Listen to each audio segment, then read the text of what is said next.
ಹೇ ಜಯ್ ಬಾ.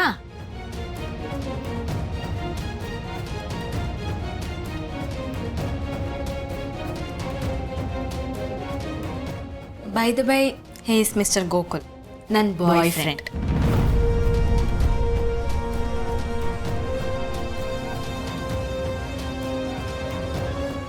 ಗೋಕುಲ್, ಇವನೇ ಜೈ. ನಾನು ನಿನ್ಗೆ ಹೇಳ್ತಾ ಇದ್ನಲ್ಲ, ಅದು ಇವನು. Hi Jayadev.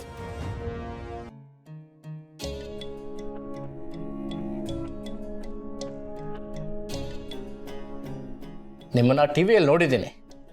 Diwan group of ಇಶ್ಯೂಸಲ್ಲಿ ತುಂಬ ಹೈಲೈಟ್ ಆಗಿಬಿಟ್ಟಿದ್ರಲ್ಲ, ಎಲ್ಲ ಕಡೆ ನಿಮ್ಮದೇ ನ್ಯೂಸು, ತುಂಬ ಫೇಮಸ್ ಆಗಿಬಿಟ್ಟಿದ್ರಿ.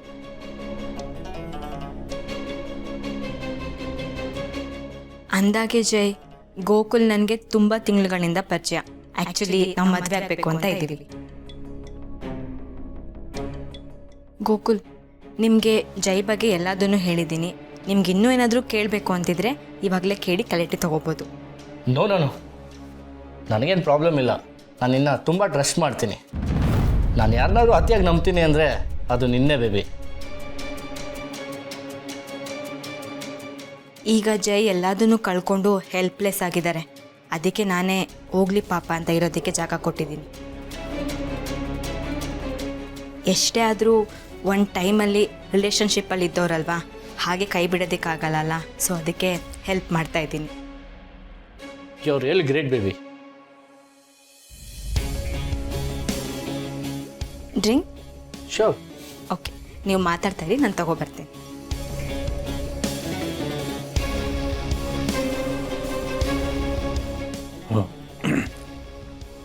ನಿಮಗೆ ಏನನ್ಸುತ್ತೆ ಈ ರಿಲೇಷನ್ಶಿಪ್? ಓಕೆನಾ? ಐ ಮೀನ್ ಅವಳು ನಿಮಗೆ ಸೆಟ್ ಆಗ್ತಾಳೆ ಅನ್ಸುತ್ತಾ? ಯಾಕೆ ಹೀಗೆ ಕೇಳ್ತಾ ಇದ್ದೀರಾ? ಸುಮ್ಮನೆ ಹಾಗೆ ಕ್ಯಾಶುಯಲ್ ಆಗಿ ಕೇಳಿದೆ. ಆನೆಸ್ಟ್ಲಿ ಹೇಳಬೇಕಂದ್ರೆ, ರಿಲೇಷನ್ಶಿಪ್ ಉಳಿಬೇಕಂದ್ರೆ ಈಗೋ ಕಡಿಮೆ ಇರಬೇಕು, ತೀಯಾ ಥರ ಮೆಚ್ಯೂರಿಟಿ ಇರಬೇಕು. ನಿಮ್ಮಿಬ್ಬರು ಸ್ಟೋರಿ ನನಗೆ ಪೂರ್ತಿಯಾಗಿ ಗೊತ್ತಿಲ್ಲ, ಆದರೆ ಬಟ್ ಸ್ಟಿಲ್ ಅವಳು ನಿಮ್ಮನ್ನ ತುಂಬ ರೆಸ್ಪೆಕ್ಟ್ ಮಾಡ್ತಾಳೆ.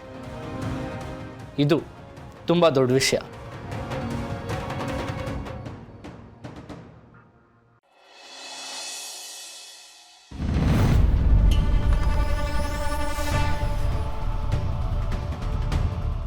By the by, hey is mister Gokul, ನನ್ನ ಬಾಯ್ ಫ್ರೆಂಡ್. ಗೋಕುಲ್ ನನಗೆ ತುಂಬ ತಿಂಗಳುಗಳಿಂದ ಪರಿಚಯ. ಆ್ಯಕ್ಚುಲಿ ನಾವು ಮದುವೆ ಆಗಬೇಕು ಅಂತ ಇದ್ದೀವಿ.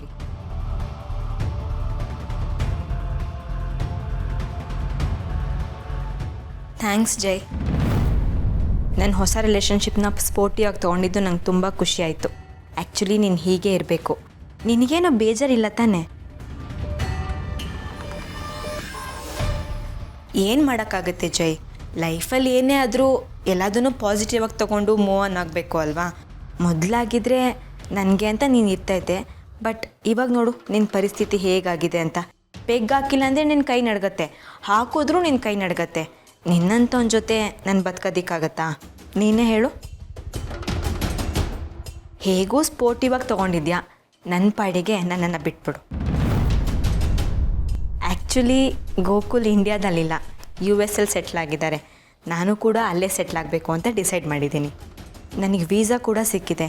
Soon I will be travelling to US. ನಾನು ನಿನ್ನಿಂದ ತುಂಬ ದೂರ ಹೋಗ್ತಾ ಇದ್ದೀನಿ. ಇದರಿಂದ ನಿನಗೂ ನೆಮ್ಮದಿ, ನನಗೂ ನೆಮ್ಮದಿ, ಇಬ್ಬರು ಖುಷಿಯಾಗಿರ್ಬೋದಲ್ವಾ? ನೀನೇನು ವರಿ ಮಾಡ್ಕೋಬೇಡ ಜೈ. ನಿನಗಿಲ್ಲಿರೋದಕ್ಕೆ ಏನೇನು ವ್ಯವಸ್ಥೆ ಬೇಕೋ ಅದನ್ನು ಮಾಡಿಕೊಟ್ಬಿಟ್ಟೆ ನಾನು ಹೋಗ್ತೀನಿ.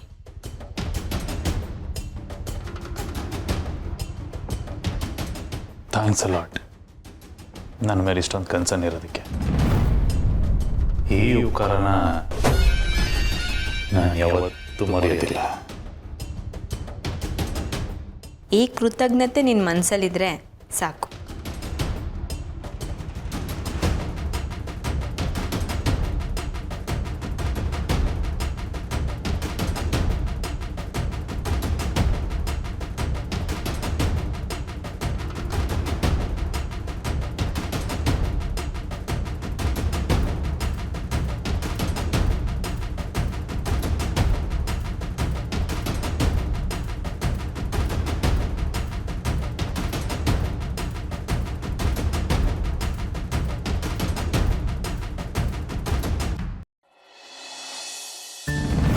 I am really sorry.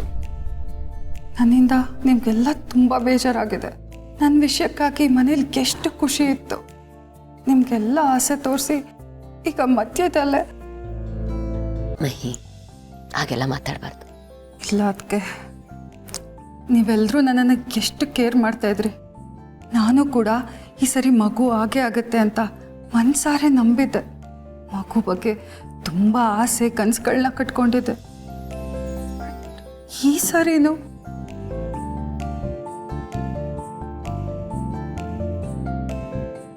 ನಂಬಿಕೆ ಇಟ್ಕೊಂಡಿದ್ದು ತಪ್ಪಲ್ಲ ಪುಟಿ. ನೋಡು ಪುಟಿ, ಕೆಲವು ಸತಿ ಜೀವನ ನಮ್ಮನ್ನ ಕನಸು ಹತ್ತಿರ ಕರ್ಕೊಂಡು ಹೋಗುತ್ತೆ, ತುಂಬ ಹತ್ತಿರ ಕರ್ಕೊಂಡು ಹೋಗುತ್ತೆ. ಆದರೆ ಸಡನ್ ಆಗಿ ಮಧ್ಯದಲ್ಲಿ ಕೈ ಬಿಟ್ಬಿಡುತ್ತೆ. ಅದಿರೋದೇ ಹಾಗೆ. ಇದು ನಮ್ಮ ತಪ್ಪಲ್ಲ, ಇದಕ್ಕೆ ನಾವು ಹೊಣೆಗಾರರು ಅಲ್ಲ.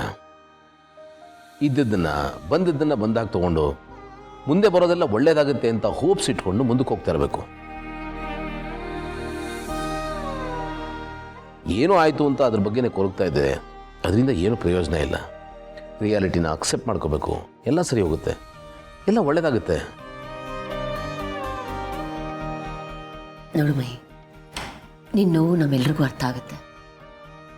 ಈ ಸಲ ನೀನು ಮತ್ತೆ ಜೀವ ತುಂಬಾ ಕನಸುಗಳು ಕಟ್ಕೊಂಡಿದ್ರಿ. ಅದು ನನ್ಸಾಗಕ್ಕೆ ಮುಂಚೆನೇ. ಆದರೆ ನೀನು ಮನಸ್ಸನ್ನು ಗಟ್ಟಿ ಮಾಡ್ಕೊಳ್ಳೇಬೇಕು. ನೀನು ಗಳಬೇಕು ಅಂತ ಅನ್ನಿಸ್ತಿದ್ಯಾ? ಮನಸ್ಸಲ್ಲಿರೋದನ್ನ ಒಂದೇ ಸಲ ಎಲ್ಲನೂ ಹೊರಗೆ ಹಾಕೋಬಿಡು. ಈ ನೋವನ್ನ ಮನಸ್ಸಲ್ಲಿ ಇಟ್ಕೊಂಡು ಪದೇ ಪದೇ ಕಣ್ಣೀರು ಹಾಕ್ಕೊಂಡು ಕೊರಕು ಹಾಗೆ ಮಾಡ್ಕೋಬೇಡ. ಲೈಫಲ್ಲಿ ಎಲ್ರಿಗೂ ಒಂದಲ್ಲ ಒಂದು ಕಷ್ಟ ಇದ್ದೇ ಇರುತ್ತೆ ಮಹಿ.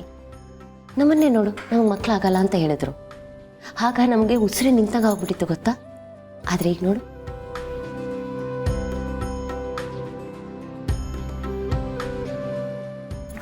ಅದಕ್ಕೆ ಹೇಳೋದು, ಆಸೆನೇ ಮುಗ್ದೋಯ್ತು, ಇನ್ನೊಂದು ದಾರಿನೇ ಇಲ್ಲ ಅನ್ನೋ ಟೈಮಲ್ಲಿ ಆ ದೇವರು ಒಂದು ಸಣ್ಣ ದಾರಿ ಇಟ್ಟಿರ್ತಾರೆ. ಮುಂದೆ ನಿನ್ನ ಜೀವನದಲ್ಲೂ ಆ ಥರದ್ದೊಂದು ದಾರಿ ಓಪನ್ ಆಗುತ್ತೆ. ಗೌತಮ್ ಅವ್ರು ಹೇಳ್ದಾಗೆ ಹೋಪ್ಸ್ ಕಳ್ಕೋಬೇಡ. ನೋದ್ಗೆ ನನ್ನ ಕೈಯಲ್ಲಿ ಯಾವುದೂ ಉಳಿಯಲ್ಲ. ನಾನು ತುಂಬ ಅಂದ್ಲಕ್ಕೆ ಅನಿಸ್ಬಿಟ್ಟಿದೆ. ಪುಟಿ, ಇಷ್ಟೇನಾ ನೀನು? ಇಷ್ಟೊಂದು ವೀಕಾ? ಅಷ್ಟು ಬೇಗ ಸೋಲು ಒಪ್ಕೊಂಬಿಟ್ಯಾ? ಅತ್ತೆ, ಯಾಕತ್ತೆ ಅಳ್ತಾ ಇದ್ದೀರಾ? ನೀವು ಯಾವಾಗಲೂ ನಗ್ತಾನೆ ಇದ್ರೇನೆ ಚಂದ. ನೀವು ನಗೋವಾಗ ಒಂದು ಡಿಂಪಲ್ ಬರ್ತಾರ, ಅದೆಷ್ಟು ಕ್ಯೂಟ್ ಆಗಿರುತ್ತೆ ಗೊತ್ತಾ? ಪ್ಲೀಸ್ ಅಲ್ಬೇಡಿ ಅತ್ತೆ.